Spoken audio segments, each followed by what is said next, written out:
त्रास न होणाऱ्या झाडांची ही अवस्था बघा. इथं चक्क झाडं मुळापासूनच काढून टाकण्यात आलेली आहेत. संबंधित ठेकेदारांना ती झाडं मुळातूनच उपटून टाकली आहेत. त्यामुळं इथून पुढे तरी झाडं किंवा अनावश्यक फांद्यांची तोडणी करावी लागणार नाही याची काळजी पुरेपूर घेतल्याचं हे स्पष्ट उदाहरण आपल्याला पाहायला मिळतंय.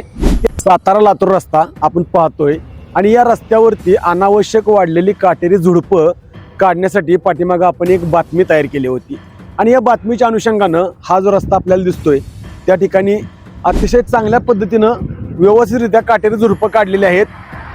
नवी बातमी नावाविषयीच्या माध्यमातून आपण ज्या ठिकाणी आलो आहोत ते ठिकाण आहे खानसरी चौकातील. इथून गोंदवली बुद्रुककडे जाण्यासाठी रस्ता आहे. खरं तर या रस्त्यावरती या रस्त्याच्या कडेला काटेरी झुडपांचं प्रमाण वाढलं होतं. काटेरी झुडपं वाढून खरं तर त्या झुडपांच्यामुळं आलेल्या फांद्या या रस्त्यावरती आलेल्या होत्या. आपण आता बघू शकता आहे इथं रस्ता पूर्णपणे चकचकीत आणि क्लिअर दिसतोय. पण यापूर्वी जी झाडं आलेली होती ती झाडं खरं तर ही पांढरी पट्टी आहे ना आपण जी बघताय त्या पांढऱ्या पट्टीच्या पलीकडे झाडं आली होती. त्यामुळं ये जा करणाऱ्या वाहन चालकांना याचा मोठा त्रास होत होता. मात्र आता याची पेक्षा एक वेगळी गोष्ट आपण पाहतोय. ज्या ठेकेदाराने महाराष्ट्र राज्य रस्ते विकास महामंडळ यांच्याकडं या रस्त्याची देखभाल दुरुस्ती करण्याचं काम आहे. त्यांच्याकडे खरं तर काही लोकांनी तक्रार केल्या होत्या अनावश्यक झाडं काढावीत. आता काही दिवसातच आषाढी वारीसाठी इथून पालखी सोहळा या रस्त्याने जाणार आहे, वारकरी जाणार आहेत आणि त्यांचे रथही जाणार आहेत. त्यामुळं या रस्त्यावर असणाऱ्या अनावश्यक झाडांची अडचण त्यांना होणार होती. त्यानुसार ही गोष्ट करणं गरजेचं होते. पण या ठिकाणी ज्यांनी हे काम केलंय त्याच्यापेक्षा विदारक गोष्ट आपण बघूया.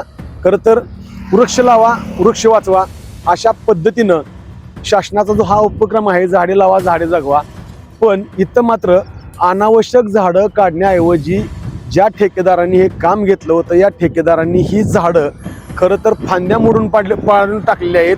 आपण बघू शकताय हे अनेक वर्षापूर्वीचं झाड आहे. ते सावली देणार होतं. याला कोणत्याही प्रकारचे काटे नाही आहेत.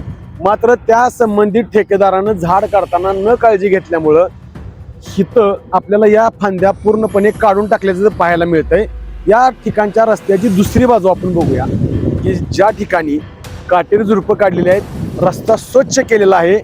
पण रस्ता स्वच्छ केल्यानंतर इथं ज्या झाडांचा कोणताही त्रास होत नव्हता कुठलाही त्रास न होणाऱ्या झाडांची ही अवस्था बघा. इथं चक्क झाडं मुळापासूनच काढून टाकण्यात आलेली आहेत. कारण ही झाडं सावली देणारी होती. ही झाडं कोणत्याही प्रकारे रस्त्याला अडथळा करणारी नव्हती. पण वर्षानुवर्ष ही झाडं सवयण्याऐवजी किंवा या झाडांची व्यवस्थितरित्या छाटणी करण्याऐवजी संबंधित ठेकेदारांना ती झाडं मुळातूनच उपटून टाकली आहेत. त्यामुळं इथून पुढे तरी झाडं किंवा अनावश्यक फांद्यांची तोडणी करावी लागणार नाही याची काळजी पुरेपूर घेतल्याचं हे स्पष्ट उदाहरण आपल्याला पाहायला मिळतंय. त्याच्याही पुढे आपण जाऊन बघूया की इथं एकच झाड नाहीये. इथं अनेक झाडं अक्षरशः मुळापासून तोडून टाकलेली आहेत. खरं तरी दुर्दैवाची बाब म्हणावी लागेल. कारण ज्या झाडांचा कधीही या रस्त्याला त्रास होत नव्हता, त्रास होत होता काटेरी झुडपांचा, त्रास होत होता इतर झाडांचा.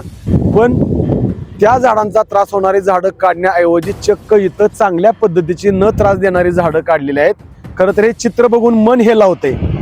आणि महाराष्ट्र शासनाच्या वन विभाग असेल त्या ठिकाणी काम करणाऱ्या सामाजिक संस्था असतील या संस्थांनी खरं तर या गोष्टी पाहिल्या पाहिजेत. त्यावर आक्षेप नोंदवला पाहिजे. कारण झाड ही खरं अतिशय चांगल्या पद्धतीची सावली देतं, फळं देतं आणि आपल्याला ऑक्सिजनही देतं. पण अशा पद्धतीनं जर झाडांची कत्तल केली असेल तर ज्यांनी ही झाडं काढून टाकली त्यांच्यावरती कोणत्या पद्धतीचा कायदेशीर गुन्हा नोंद होणार हे पाहणं देखील महत्त्वाचं आहे. हा रस्ता मेगा इन्फ्रास्ट्रक्चर यांच्या माध्यमातून तयार करण्यात आलेला आहे. गेल्या 10 वर्षापासून या रस्त्याचं काम चालू आहे. इथं अनेक गोष्टी या कंपनीच्या माध्यमातून निकृष्ट करण्यात आलेल्या आहे. ही झाडं सुमारे 10 वर्षापूर्वी लावली आहेत. ही तुम्ही झाड बघू शकताय. ही त्याच वेळेचं झाड आहे. ही तोडलेली झाडं ही त्याच वेळेची झाडं आहेत. पण इथं कोणत्याही पद्धतीनं काळजी घेतली गेलेली नाहीये. त्यामुळं संबंधित कंपनीच्या ठेकेदारावर, संबंधित झाडं काढणाऱ्या JCB चालकावर कोणती तरी कायदेशीर कृती, कायदेशीररित्या त्याच्यावरती बंधन आणलं पाहिजे होतं. कारण या गोष्टी हे झाड साधारण 10 वर्षापूर्वीच आहे. या 10 वर्षापूर्वीच्या झाडांची जर अशी कत्तल होताना पाहत असताल तर हे आपल्याला पाहण्याच्या पलीकडचं आहे. यापुढेही तुम्ही बघू शकता असंख्य शेकडो झाडं या ठिकाणी तोडण्यात आलेली आहेत. त्याच्या फांद्या तोडण्यात आलेल्या आहेत आणि ती मुळापासून नष्ट करण्यात आलेली आहेत. हा कंपनीचा नक्की कोणता उद्देश होता या ठिकाणच्या पंचायत समिती सदस्या गौरी तुपे, माजी जिल्हा परिषद सदस्य दिलीप तुपे यांच्यासह विद्यमान जिल्हा परिषद सदस्य शीतल रणपिसे यांनी गोंदवले खुर्दमध्ये एक आंदोलन केलं होतं आणि या आंदोलनाच्या मागणीतून खरं तर या ठिकाणची झाडं काढावीत, त्या ज्या अडचणींची झाडं असतील, काटेरी झुडपं असतील ती काढून हा मार्ग ये जा करणाऱ्यांसाठी, पालखी धारकांसाठी मोकळा करावा. मात्र या ठिकाणी यांनी संपूर्ण झाडच मोकळी केलेली आहेत. कारण तुम्ही बघू शकता एवढी मोठी 10-10 वर्षापूर्वीची झाडांची जर कत्तल केली गेली असेल तर या ठिकाणी कत्तल करणाऱ्या व्यक्तीवरती कायदेशीररित्या गुन्हा दाखल व्हावा ही अपेक्षा सर्वसामान्य किंवा आम्ही आपला आवाज न्यूजच्या माध्यमातून सुद्धा वन विभाग असेल, या ठिकाणचे प्रांताधिकारी असतील, तहसीलदार असतील किंवा या राज्याचे ग्रामविकास मंत्री, या ग्रामविकास खात्याच्या अंतर्गत सगळ्याच गोष्टी येतात. खरं तर जून महिना उजाडला की प्रत्येक शाळेत वृक्षारोपणाचं महत्व सांगितलं जातं. वृक्षारोपणाच्यासाठी वृक्ष लागवड करण्यासाठी झाडं दिली जातात. मात्र आहे ती झाडं जपण्याऐवजी इथं त्याच झाडांची कत्तल झालेली पाहावी लागते. हे खरं तर अतिशय दुर्दैवी बाब म्हणावी लागेल. ही झाडांची कत्तल, शेकडो झाडं या रस्त्याला लावलेली तोडून टाकलेली आहेत. खरं तर यासाठी सामाजिक संस्थांनी पुढे आलं पाहिजे, पुढे येणं गरजेचं आहे. आणि ज्या ठेकेदाराकडून ही चूक झालेली आहे, चूक म्हणता येणार नाही, ही खरं तर पुन्हा पुन्हा झाडांच्या फांद्या कत्तल करता येऊ नयेत म्हणून ही झाडं मुळासकट काढलेली आहेत. त्यामुळं ज्यांनी या गोष्टी केलेल्या आहेत त्यांच्यावरती कायदेशीर कारवाई होणं गरजेचं आहे. आपला आवाज न्यूजसाठी संदीप जठार, खांडसरी चौक.